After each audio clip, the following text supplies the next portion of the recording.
Dear Diary, I couldn't resist it. This is for the times I pretended I was somebody different, just to escape the feeling of wishing that I'd never existed. Alone with my thoughts, fetal position in the dark, thinking I could stay here forever. It was the uncertainty of not knowing, the discomfort of growing, but you pushed me. Bright lights and gowning awaited my crowning. I gasped. I was waiting to exhale. Started crying without tears, surrounded by fears. Each breath led me closer to death.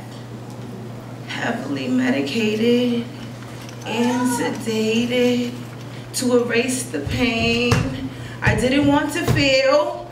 I didn't have the guts for the glory, couldn't muster up the gusto, couldn't stomach the thought, couldn't find the strength, but you forced me to be strong, put a mirror to my face and said, look who you've become. And I hated myself. And I wanted to believe in you how I believed in Jesus, but the preachers never mentioned you. The teachers didn't teach self-love. I looked for you in the bottom of every liquor bottle, in the bottom of every pill bottle, and even in the eyes of others, hoping that if I could penetrate their hearts, you would find me there and save me. This world gave me their opinions, diagnosed me with their diseases, without knowledge of the reasons I suffer from manic depression, addiction, and PTSD, and then prescribed medication to make it all better. Oh, the insanity. How preposterous to propose the same poison I suffer from, I turned my suffering into surviving, my silence into striving, used my former fear of flight to form a fist and assist as my fuel for fighting. I could see visions without eyes, feel happy without hands, and hear your voice coaching and guiding me, reminding me of your existence, my higher self.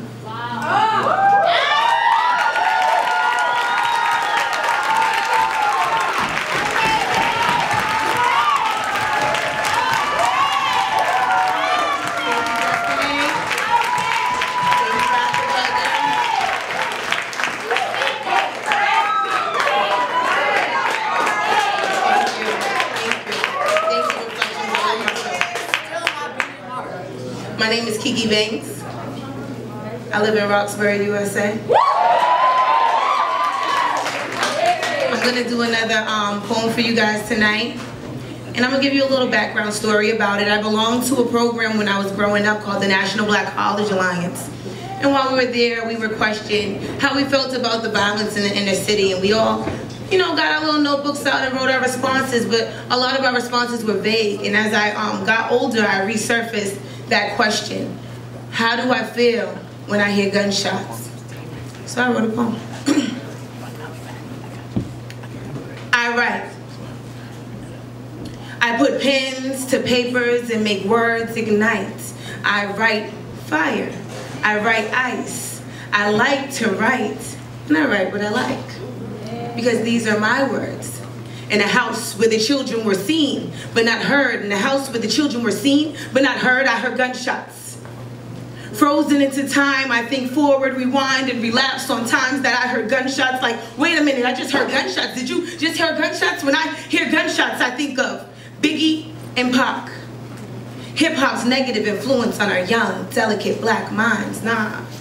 I'm thinking Alvin Ailey, Alex Haley, and our black Einsteins, and our mind's ability to sew together words over instruments of jazz and drums, hands to laps, finger snaps and claps as we sing our songs, because these are our words in a house where the children are seen, but not heard. In a house where the children were seen, but not heard, I heard gunshots. When I hear gunshots, I'm thinking ice cream cones to lips, the swaying of hips being summertime fine as we sashay past those guys we liked. This was right before the drive-by hit innocent bystanders on Rosewood.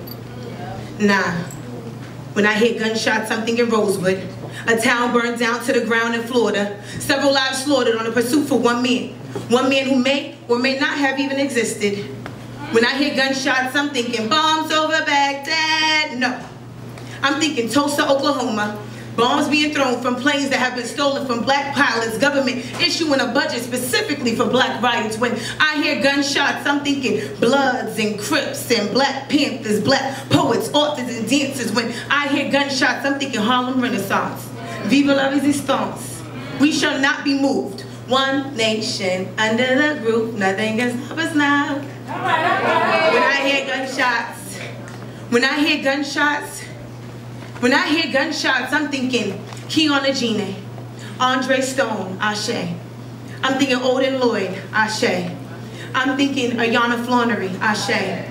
I'm thinking Andrew Flannery, Ashe. I'm thinking Amani Smith, Ashe. Jimmy Lee Jackson, Ashe. Malcolm X, Ashe. Martin Luther King, Ashe. Boulevard, state to state. When I hear gunshots, I'm thinking the look on a mother's face as she says her last goodbyes to her son one last time. These are futures that have been stolen by deaths. Futures that have been stolen by prison time. Futures that have been stolen by senseless acts that we can not take back when we've come so far from the house where children are seen but not heard. I know that using our words will not come overnight, but I'm invested in this fight, and that's the reason why I write when I hear gunshots. Star peace.